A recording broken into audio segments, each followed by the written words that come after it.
تماشا می‌کنید ما تماشا می‌کنیم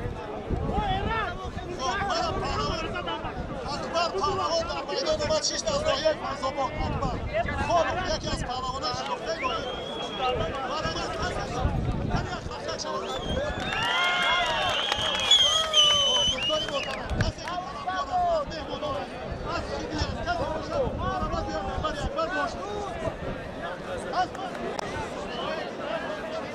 همونان هم دعا بکنید بچه‌های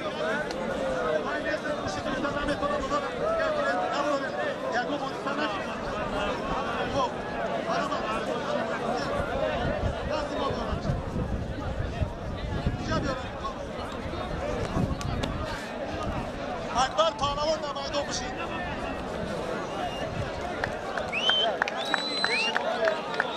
یه شیوا نیادیم